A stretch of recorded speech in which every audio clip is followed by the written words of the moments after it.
चलो बच्चों, तो आज हम लोग ओसी में चैप्टर नंबर 9 शुरू करते हैं, जिसका नाम है इंटरनल ट्रेड। इंटरनल ट्रेड, तो सबसे पहले ये जाने कि ट्रेड किसे कहते हैं।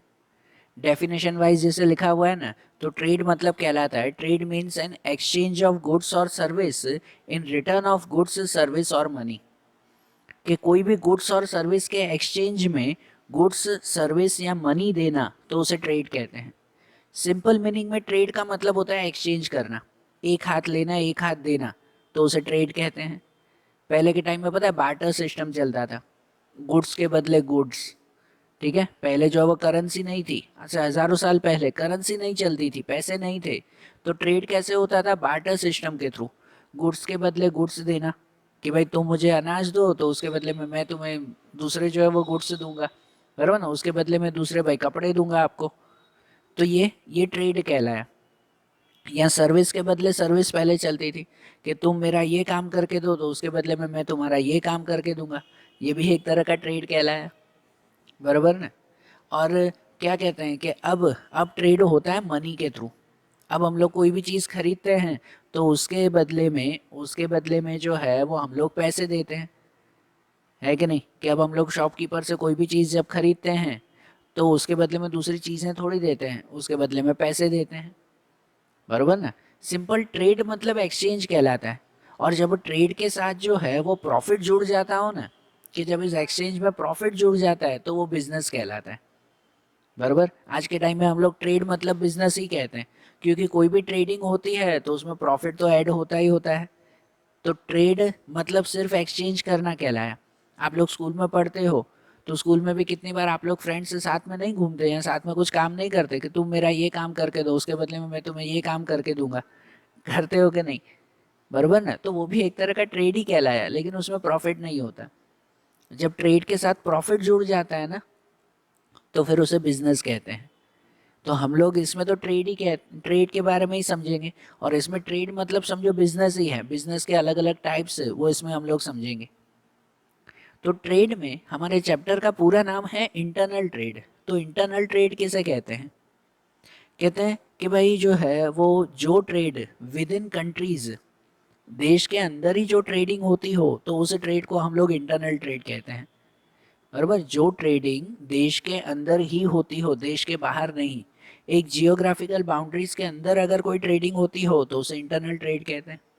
कहते हैं ना, internal trade means trade with in geographical boundaries of a country. देश के अंदर ही जो होता हो तो उसे इंटरनल ट्रेड कहते हैं।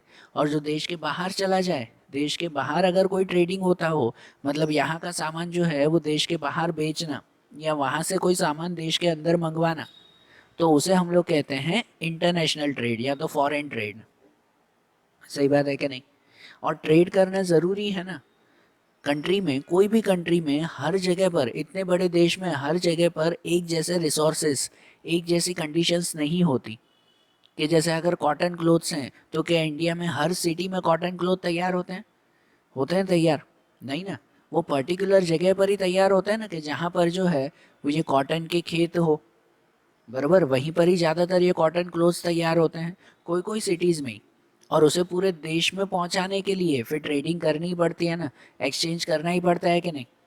तो इसे कहते हैं इंटरनल ट्रेड, मतलब जो ट्रेड विद इन कंट्री होता हो। समझ आ रही है ना बात है। तो इंटरनल ट्रेड के बारे में जैसे समझा ना, तो हमारे देश में ट्रेड के और कौन कौन से टाइप्स होते हैं उसके बारे में हम लोग अब समझेंगे। सबसे पहले ट्रेडिंग एक्टिविटीज़ का क्लासिफिकेशन देख लें। यहाँ पर जो दिया हुआ है कि क्लासिफिकेशन ऑफ ट्रेडिंग एक्टिविटीज़, जिनमें सबसे पहला from the view point of boundary, from the view point of boundary.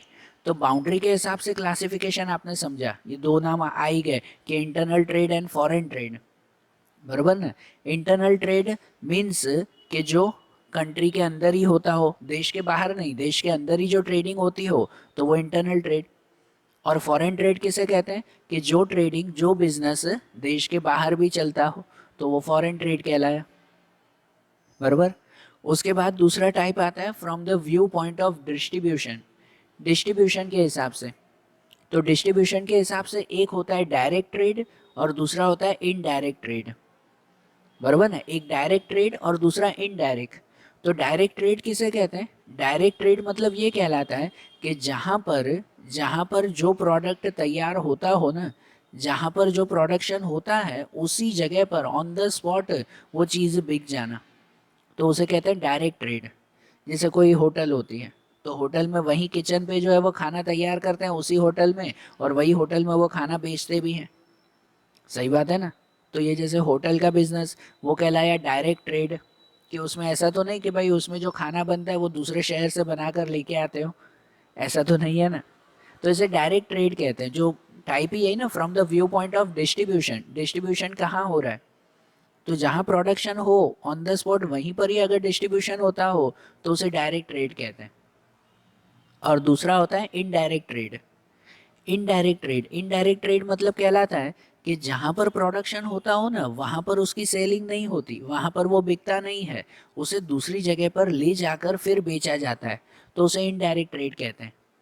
अब जैसे आप कोई अगर शॉप पे जाकर डेयरी मिल्क खरीदते हो, शॉप पे कोई डेयरी मिल्क खरीदते हो, तो क्या डेयरी मिल्क वो शॉपकीपर अपने किचन में बना के लेके आता है? नहीं ना। ये डेयरी मिल्क तो न जाने कहाँ कंपनी में बनती होगी, और जहाँ जिस कंपनी में डेयरी मिल्क बनती है, क्या उस कंपनी के बाहर ही लारी लगी हुई होती है? क्या भाई यहीं बना रहे हैं और यहीं बेच रहे हैं, ऐसा है? नहीं। तो जहाँ पर बना रहे हैं और वहीं पर ही अगर बेचे ना तो उसे डायरेक्ट ट्रेड कहते हैं।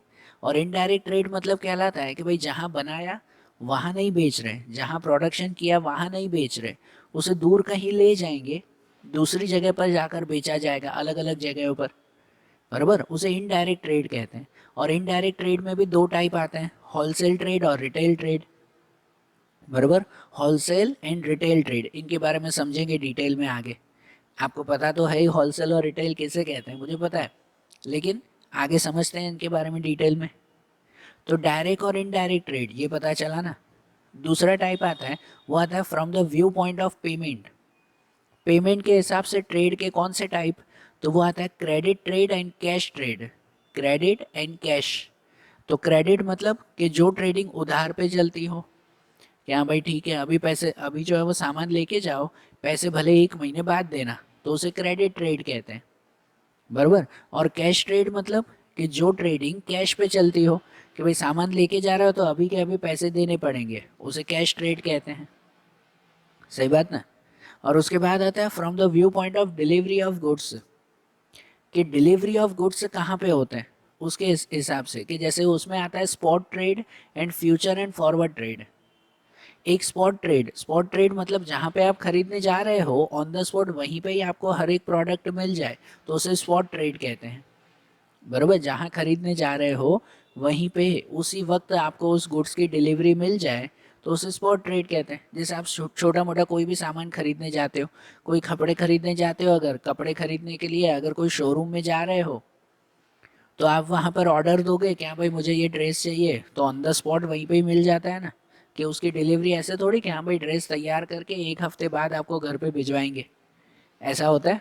नहीं ना। ऑन द स्पॉट वहीं पे ही मिल जाता है, तो उसे कहते हैं स्पॉट ट्रेड, वहीं पे ही आपको डिलीवरी मिल गई। लेकिन दूसरा होता है फ्यूचर और forward trade. Future and forward trade वो कहलाता है कि जहाँ पर आप जो है वो कोई प्रोडक्ट खरीदने गए, जनरली कोई लग्जरियस प्रोडक्ट, और उसमें ऑन द स्पॉट वहाँ पर प्रोडक्ट तैयार नहीं होता, आप ऑर्डर दे के आते हो और उसके बाद वो 1 आध हफ्ते बाद या कुछ टाइम बाद वो आपके घर पर डिलीवरी होती है।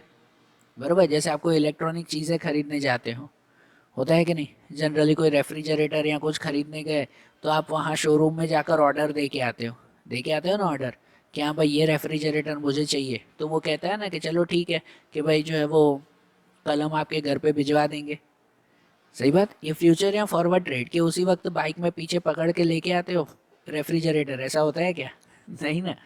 तो जब वैसा होता हो ना तो उसे स्पॉट ट्रेड कहते हैं, कि ऑन द स्पॉट जहाँ पर डिलीवरी हो जाती हो, और जहाँ पर बाद में डिलीवरी होती हो तो उसे फ्यूचर या फॉरवर्ड ट्रेड कहते हैं। समझ आई बात? तो ये सब ट्रेडिंग एक्टिविटीज़ के क्लासिफिकेशन हमने समझे। अब इनमें अलग अलग ट्रेड के टाइप्स देखेंगे। इस चैप्टर में अब अलग अलग ट्रेड के टाइप समझे हम लोग, कि जिसमें देखो इसी में ही from the view point of distribution, उसमें इनडायरेक्ट ट्रेड के अंदर मैंने बताया था ना होलसेल एंड रिटेल ट्रेड, है कि नहीं? तो उनके बारे में अब हम लोग समझें। अब सबसे पहला पॉइंट हम लोग देखें तो वो आता है होलसेल ट्रेड। कौन सा ट्रेड? Wholesale trade. तो होलसेल ट्रेड किसे कहते हैं? तो होलसेल ट्रेड मतलब वो कहलाता है, जैसे डेफिनेशन में कहते हैं कि a trader purchase the goods in large quantity from the producer and sells the goods to the retailer as per requirement in small quantity is called wholesale trade. बराबर। तो होलसेल ट्रेड मतलब कहलाता है कि जब कोई पर्सन प्रोड्यूसर से large quantity में चीज़ें खरीदता हो और उसे रिटेलर को क्या कह सकते हैं कि उसकी रिक्वायरमेंट के हिसाब से स्मॉल स्मॉल क्वांटिटीज़ में देता हो, तो वो होलसेल ट्रेड कहलाता है। बराबर। देखो एक सिंपल वे में समझो, यहाँ जैसे लिखा हुआ है ना कि कोई भी ट्रेडिंग होती है ना, इनडायरेक्ट ट्रेडिंग, ठीक है, इनडायरेक्ट ट्रेड जो हमने पहले समझा कि इनडायरेक्ट ट्रेड में जहाँ पर प्रोडक्शन होता है ऑन द स्पॉट, वहीं पर चीज़ें बिकती नहीं हैं, वो अलग अलग जगहों पर जाकर बिकती हैं। तो इसी वजह से उसे ट्रेडिंग चेन में, ट्रेडिंग की चेन कहते हैं एक तरह से। तो उस चेन में ये 4 पार्ट हो जाते हैं, जैसे ये 4 पार्ट लिखे हुए हैं ना, उस चेन के 4 पार्ट बन जाते हैं, एक प्रोड्यूसर, एक होलसेलर, एक रिटेलर और एक आखिरी में कस्टमर। बराबर। प्रोड्यूसर कौन होता है? तो प्रोड्यूसर जो चीज़ें प्रोड्यूस करता है। बराबर। एक सपोज आप एग्जांपल ले लो ना, डेयरी मिल्क का एग्जांपल ले लो कि जहाँ पर ये डेयरी मिल्क का प्रोडक्शन होता होगा, जहाँ पर प्रोडक्शन होता होगा, जो ये बनाता होगा, तो वो प्रोड्यूसर कहलाए। कि सपोज भाई मुंबई में इसकी फैक्ट्री है, जस्ट एग्जांपल कि भाई मुंबई में इसकी फैक्ट्री है ना, कि भाई डेयरी मिल्क बनाने की फैक्ट्री वहाँ पर, तो वहाँ पर जो वो डेयरी मिल्क बना रहे हैं फैक्ट्री में, तो वो प्रोड्यूसर कहलाए। तो उन फैक्ट्री से, उस प्रोड्यूसर से लार्ज क्वांटिटी में जो चीज़ें खरीदता है ना, तो वो होलसेलर कहलाता है, लार्ज क्वांटिटी में। अब फैक्ट्री में जो प्रोडक्शन होता है तो कितना, हज़ारों में लाखों में डेयरी मिल्क बनती है ना, जो प्रोड्यूसर बनाता है कितने में, हज़ारों में लाखों में बनाता होगा क्वांटिटी में, कि एक दो खाली डेयरी मिल्क बनाते हैं, नहीं ना। और ये हज़ारों में खरीदने वाले कौन? देखो कस्टमर जो है इस लिंक में आखिरी में, कस्टमर कभी भी हज़ारों में खरीदेगा नहीं। आपने कभी घर पे पूरा डब्बा भर के डेयरी मिल्क रखा है कि चलो 100-200 डेयरी मिल्क रखते हैं, रोज़ खाएंगे, ऐसा कभी किया है? नहीं ना।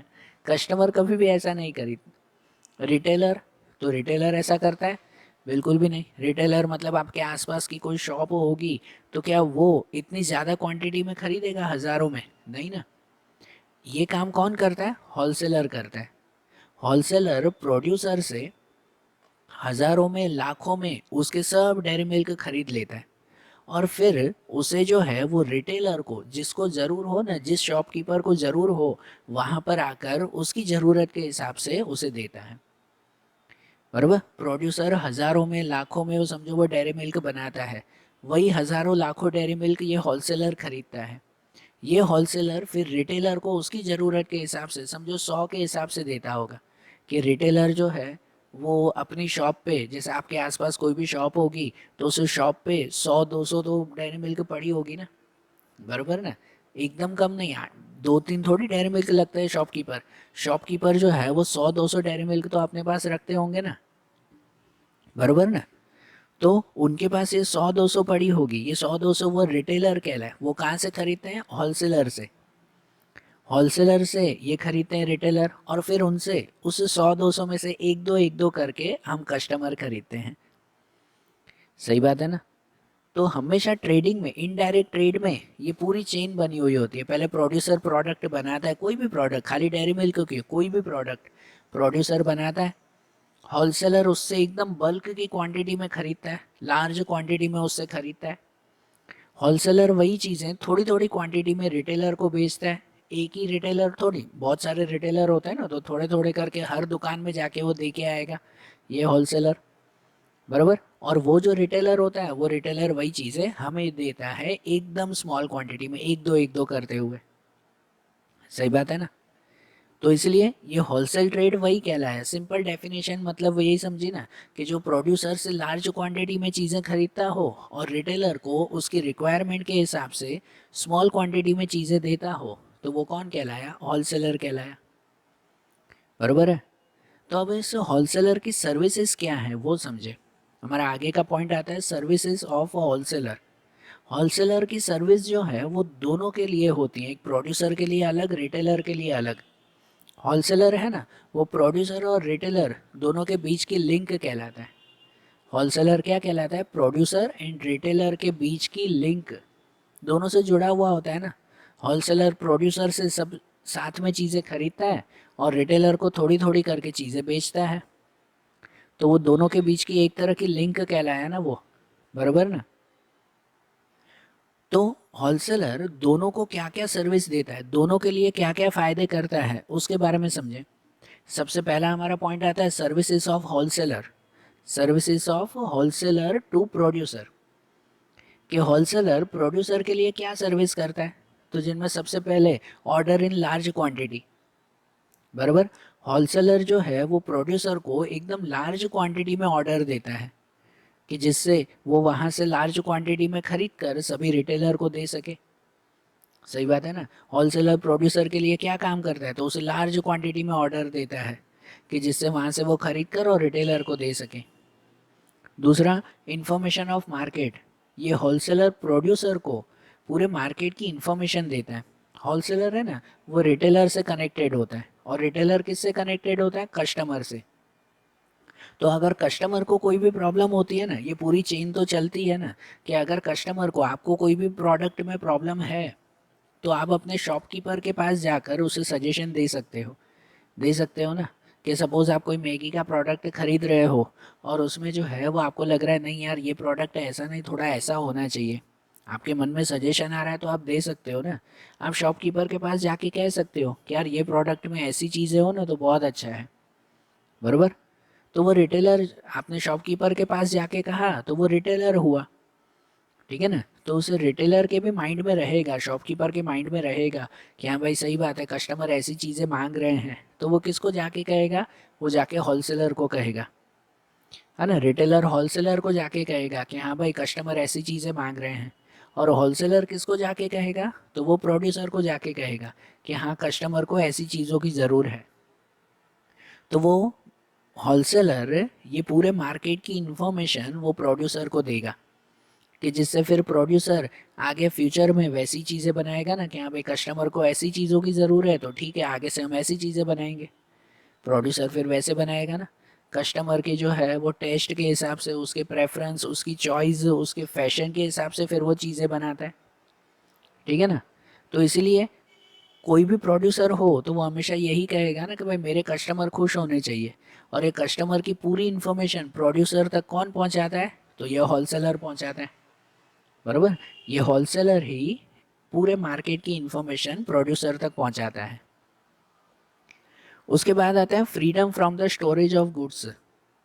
देखो ये बात बहुत अच्छी है कि होलसेलर प्रोड्यूसर को ये सर्विस देता है कि उसे गुड्स का स्टोरेज नहीं करना पड़ता। जो प्रोड्यूसर होता है ना, वो हज़ारों में लाखों में ये चीज़ें बनाता है, एकदम बल्क में कोई भी चीज़ें बनाता है। जैसे कि मैंने आपको डेयरी मिल्क का एग्जांपल दिया, कि जो प्रोड्यूसर होगा वो अपनी फैक्ट्री में हज़ारों में ये चीज़ें बनाएगा, लेकिन होलसेलर उन्हें फ़ायदा ये देता है कि जैसे ही प्रोड्यूसर हज़ारों में चीज़ें बनाता है तो वो सभी चीज़ें होलसेलर खरीद लेता है, बराबर ना। होलसेलर एक दो थोड़ी, वही हज़ारों में ही चीज़ें खरीदता है। तो इसकी वजह से प्रोड्यूसर को वो गुड्स कहाँ स्टोर करने हैं उसकी चिंता नहीं होती, बराबर। जहाँ पर जो है वो ये होलसेलर प्रोड्यूसर से ये सब चीज़ें खरीद कर अपने गोडाउन में स्टोर करता है। तो इसकी वजह से प्रोड्यूसर को कोई गोडाउन वगैरह बनाने की ज़्यादा ज़रूर पड़ती नहीं है, क्योंकि होलसेलर उससे ये सब चीज़ें खरीद लेता है और वो अपने गोडाउन में जाके स्टोर करेगा। तो प्रोड्यूसर को गुड्स स्टोरेज की चिंता नहीं ना, सही बात ना। उसके बाद दूसरा आता है freedom from the worry of sales, ठीक है। ये भी एक अच्छी बात है कि जो होलसेलर प्रोड्यूसर को सर्विस देता है, कि सेल की वरी, मतलब कि भाई सेल्स की चिंता में से प्रोड्यूसर मुक्त होता है। क्योंकि प्रोड्यूसर जैसे हज़ारों में चीज़ें बनाएगा, होलसेलर ऑन द स्पॉट उसे सब खरीद लेगा।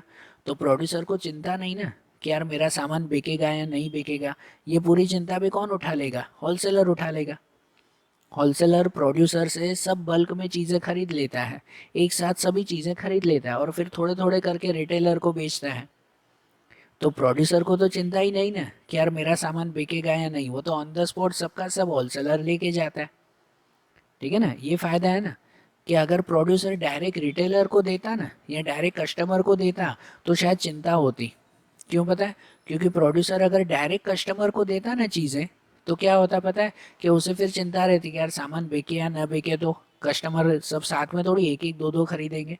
अब प्रोड्यूसर बनाएगा 1000 डेयरी मिल्क और कस्टमर आएंगे एक एक करके खरीदने, तो उसे तो चिंता होगी ना कि यार 1000 कब बिकेगी। तो इससे अच्छा होलसेलर उसे इस चिंता में से मुक्त करता है। होलसेलर प्रोड्यूसर से सभी चीज़ें एक साथ खरीद लेता है, तो जिसकी वजह से उसे सेल की कोई चिंता नहीं रहती। उसके बाद आता है रिलीफ इन कैपिटल, बराबर। दूसरा आता है रिलीफ इन कैपिटल। ये भी एक फ़ायदा है जो होलसेलर प्रोड्यूसर को देता है। क्या फ़ायदा है इसमें कि भाई कितनी बार जो होलसेलर प्रोड्यूसर से ये बल्क में सब एक साथ चीज़ें खरीदता है ना, तब उस वक्त कितनी बार एडवांस पेमेंट वो प्रोड्यूसर को कर देता है। होलसेलर प्रोड्यूसर को एडवांस पेमेंट दे देता है। और एडवांस पेमेंट का फ़ायदा क्या?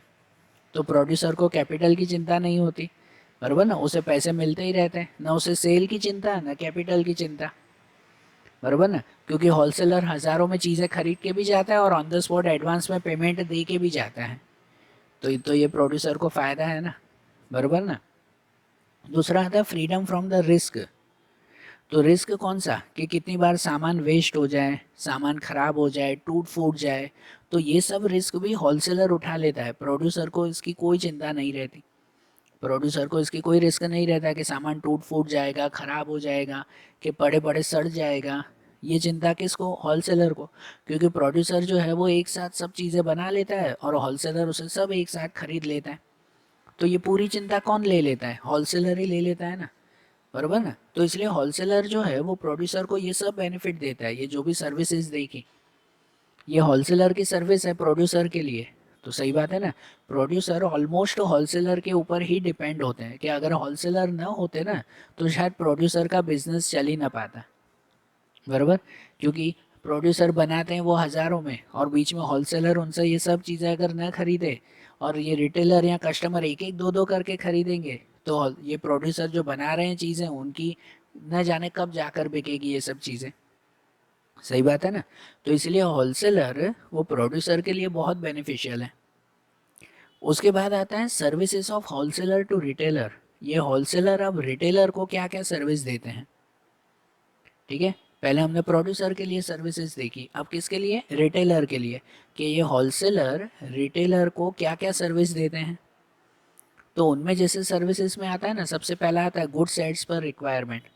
तो होलसेलर रिटेलर को भी ये फ़ायदा देते हैं कि उन्हें जितनी रिक्वायरमेंट हो उतने ही गुड्स उन्हें देते हैं, कम ज़्यादा नहीं, बराबर। कि अगर सपोज कोई शॉपकीपर कहता है कि नहीं भाई मुझे कोई हज़ारों में नहीं चाहिए, तुमने भले हज़ारों में ख़रीदा, होलसेलर तो हज़ारों में चीज़ें खरीदेगा, कि तुमने भले हज़ारों में ख़रीदा, मुझे कोई हज़ारों में नहीं चाहिए भाई, मुझे तो भाई 50-100 दे दो, मेरे लिए बहुत है भाई, मेरी शॉप छोटी सी है भाई, मैं जो है वो 50-100 प्रोडक्ट ही रखूँगा, उससे ज़्यादा नहीं रखूँगा। तो ठीक है ना, होलसेलर कहाँ मना करेगा? होलसेलर उसके रिक्वायरमेंट के हिसाब से ही उसे गुड्स देगा ना, बराबर है कि नहीं। तो ये एक उसका फ़ायदा है, ठीक है। दूसरा गुड्स ऑन क्रेडिट।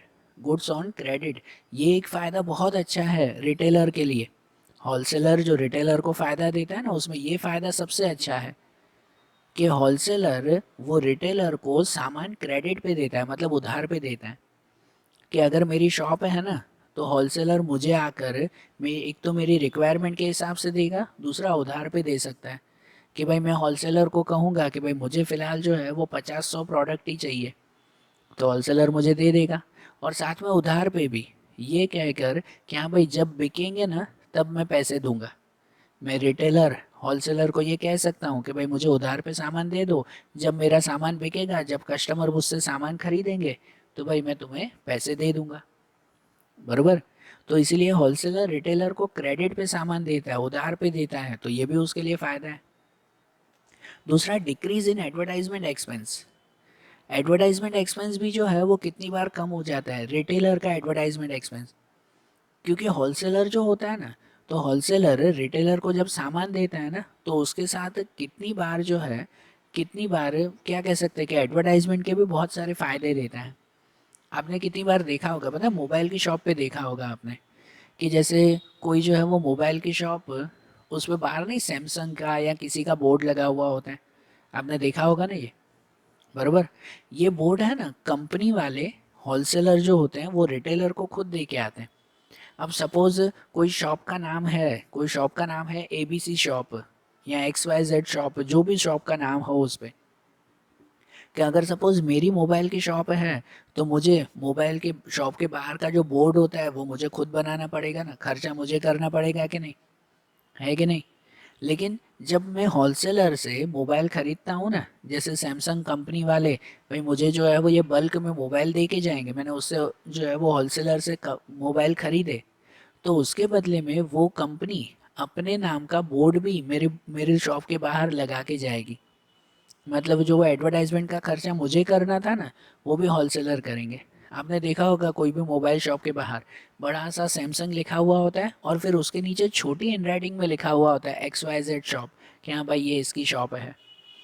बराबर ना, मेरी शॉप होगी तो सैमसंग वाले खुद अपना बोर्ड लगा के जाएंगे कि हाँ भाई ये सैमसंग, और उसके नीचे छोटी हैंड राइटिंग में फिर मेरा नाम लिखेंगे, है ना, मेरी शॉप का नाम। सही बात कि नहीं। तो ऐसे कोई भी एडवर्टाइजमेंट का खर्चा होगा ना, तो वह एडवर्टाइजमेंट का खर्चा वो ये होलसेलर उठाते हैं। कितनी बार देखा होगा शॉप के बाहर बड़े से बैनर लगा के जाते हैं, कोई स्टिकर्स लगा के जाते हैं, कोई स्टैंडी लगा के जाते हैं। बराबर। तो ऐसे अलग अलग एडवर्टाइजमेंट का खर्चा जो रिटेलर को करना चाहिए, तो ये भी होलसेलर उसे करके देता है, तो ये भी उसका खर्चा बच गया ना। सही बात कि नहीं। तो डिक्रीज इन एडवर्टाइजमेंट एक्सपेंस।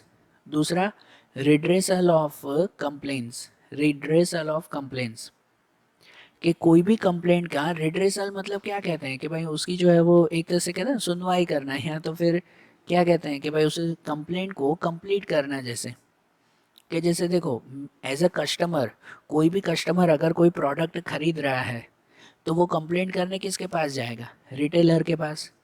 कि अगर कोई कस्टमर ने जो है वो एक केचप की बॉटल खरीदी, ठीक है, केचप की बॉटल, सॉस की बॉटल अगर उसने खरीदी है, वो बॉटल ख़राब निकली, कि उसमें प्रोडक्ट ख़राब था, तो कस्टमर किसके पास जाएगा, तो वो तो रिटेलर के पास ही जाएगा ना। कस्टमर जाएगा रिटेलर के पास कि भाई ये बॉटल ख़राब है, भाई ये दो और मुझे पैसे वापस लाओ। तो कस्टमर को उसके पैसे मिल जाएंगे, लेकिन वो नुकसान तो भाई किसको उठाना पड़ेगा, रिटेलर को ना। बराबर ना, उसे पैसे वापस देने पड़े कस्टमर को, तो वो नुकसान रिटेलर को। लेकिन वो भी रिटेलर को नुकसान नहीं उठाना पड़ा। जो कस्टमर खराब बॉटल वापस रिटेलर को दे के जाता है ना, वही खराब बॉटल रिटेलर होलसेलर को दे देता है कि देखो कि भाई ये जो है वो खराब बॉटल आई है, कस्टमर ने वापस दिया है ये सामान, अब तुम ही लेके जाओ। तो वो होलसेलर को वापस दे देगा, और जिसकी वजह से होलसेलर उसे उसके पैसे वापस दे देगा। तो बीच में रिटेलर को तो कोई भी तरह का नुकसान नहीं ना। बराबर ना, कि ये नुकसान भी किसको उठाना पड़ता है, होलसेलर को उठाना पड़ता है।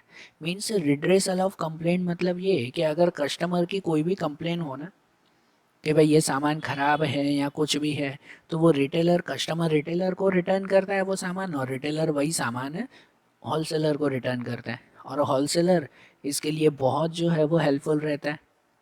बराबर ना, होलसेलर ये फ़ायदा देता है कि हाँ चलो कोई बात नहीं, कस्टमर को नया सामान दे दो, पैसे वापस दे दो। बराबर, और जो भी पुराना सामान या ख़राब सामान होगा वो मैं ले लूँगा। तो ये फ़ायदा भी वो रिटेलर को देता है ना। उसके बाद freedom of risk. Wholesaler retailer को भी ये फ़ायदा देता है कि उसे उसके रिस्क से फ्रीडम देता है। रिस्क कौन सा, कि भाई सामान ख़राब हो जाए या टूट फूट जाए, प्राइस ऊपर नीचे हो रही है, तो ये सब जिम्मेदारी भी होलसेलर खुद उठाता है, रिटेलर को इन जिम्मेदारियों से आज़ाद कर देता है। कि सपोज़ कि भाई मुझे जो प्रोडक्ट चाहिए एज अ रिटेलर, मुझे अगर कुछ प्रोडक्ट चाहिए तो भाई मुझे 50 प्रोडक्ट की ज़रूरत है, तो मैं उतना ही खरीदूंगा ना। बराबर ना। बाकी के प्रोडक्ट वो होलसेलर भले अपने पास रखें, मुझे जितनी ज़रूरत है मैं उतना ही खरीदूंगा। तो जिसकी वजह से 50 प्रोडक्ट मेरे बिक जाएंगे, तो दूसरे 50 बिका मैं मंगवाऊंगा फिर। बराबर। तो भाई मेरे यहाँ पर सामान के ख़राब होने की फिर ज़्यादा चिंता नहीं ना, कि मैं जो है वो थोड़ी होलसेलर की तरह हज़ारों में अपनी दुकान में जमा करके रखूँगा। सही बात है ना, ये सब रिस्क कौन उठाता है, होलसेलर उठाता है। सामान ख़राब ना हो जाए, सड़ न जाए, ठीक है, टूट फूट न जाए, ये सब रिस्क होलसेलर खुद उठाता है। रिटेलर इन सब रिस्क से जो है वो आज़ाद रहता है। सही बात कि नहीं। और दूसरा, गाइडेंस। ये एक सबसे बड़ा फ़ायदा होलसेलर रिटेलर को देता है। होलसेलर जब रिटेलर को कोई भी प्रोडक्ट देता है ना, उसके उसके हिसाब से, उसकी रिक्वायरमेंट के हिसाब से, तो साथ में उसे गाइडेंस भी देता है। पर्टिकुलर उसे गाइडेंस मिलती है कि ये प्रोडक्ट कैसे बेचा जाए, किस तरह से बेचा जाए, इसको कस्टमर को क्या समझाना चाहिए कि जिससे कस्टमर जल्दी से ख़रीद लें, बराबर ना, इसको कहाँ पे रखना चाहिए, कैसे डिस्प्ले करना चाहिए। ये सब होलसेलर रिटेलर को जो है वो क्या कहते हैं, एक तरह का एक्सपीरियंस देता है, एक तरह की नॉलेज, एक तरह की गाइडेंस देता है वो। एक एग्जांपल दूँ, यही डेयरी मिल्क का एग्जांपल देता हूँ। आप आसपास कोई भी शॉप पे जाओ, कोई अच्छी कोई बेकरी हो, कोई जनरल स्टोर हो या कहीं पर भी हो, तो वहाँ पे आप अगर जाओगे ना, तो डेयरी मिल्क के लिए पता है एक अलग से छोटी सी फ्रीज बनाई हुई होती है वहाँ पर। देखा होगा आपने, कोई भी जनरल स्टोर पे जाओ तो वहाँ पे अगर आपको डेयरी मिल्क या कोई भी ऐसे चॉकलेट्स या कुछ भी खरीदना है ना, तो उसके लिए एक अलग से छोटी सी फ्रीज बना के रखी है ना, रखते हैं ना। या फिर एक छोटा सा जो है वो कांच का डब्बा, वो ऐसे ट्राइंगल शेप में या क्या कहते हैं स्लोपी शेप में, एक तरह का जो है वो ये कांच का डब्बा हर एक शॉप में पड़ा हुआ होता है, अलग से पड़ा हुआ होता है, कि जिसमें सब डेयरी मिल्क ऐसे सजा के रखते हैं, एक के ऊपर एक, डेयरी मिल्क, मंच, पर्क एंड सब, ये सब तरह के चॉकलेट्स एक साथ सजा के रखते हैं कि नहीं? क्यों वो अलग से रखते हैं? बाकी सब चॉकलेट्स के साथ मिक्स करके क्यों नहीं रखते?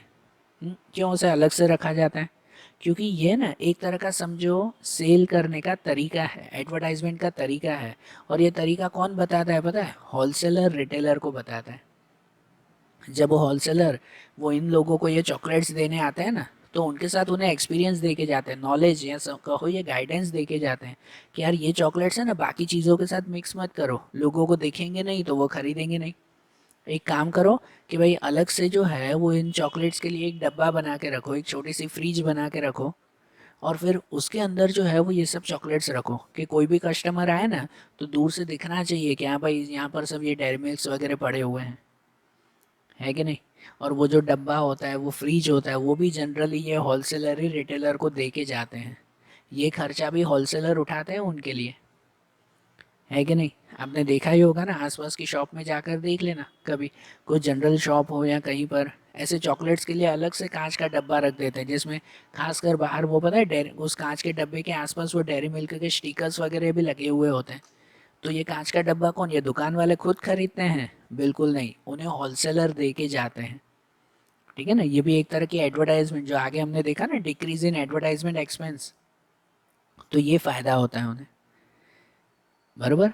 तो देखो ये होलसेलर वो रिटेलर को और प्रोड्यूसर को, दोनों को बहुत बेनिफिट देखते हैं। सही बात है ना, इसलिए तो कहते हैं ना कि ये होलसेलर वो प्रोड्यूसर और रिटेलर के बीच की एक तरह की लिंक है। होलसेलर के बिना शायद प्रोड्यूसर का बिजनेस भी इतना अच्छा नहीं चल पाता, और ना ही रिटेलर का बिजनेस चल पाता, वो दोनों के लिए बहुत ज़रूरी है। सही बात है। तो देखो आज जैसे हमने होलसेलर के बारे में समझा ना, अब दूसरा जो रिटेल ट्रेड आता है और दूसरे अलग अलग ट्रेड के टाइप्स आते हैं, अब उनके बारे में अगले वीडियोस में देखेंगे। Okay, thank you.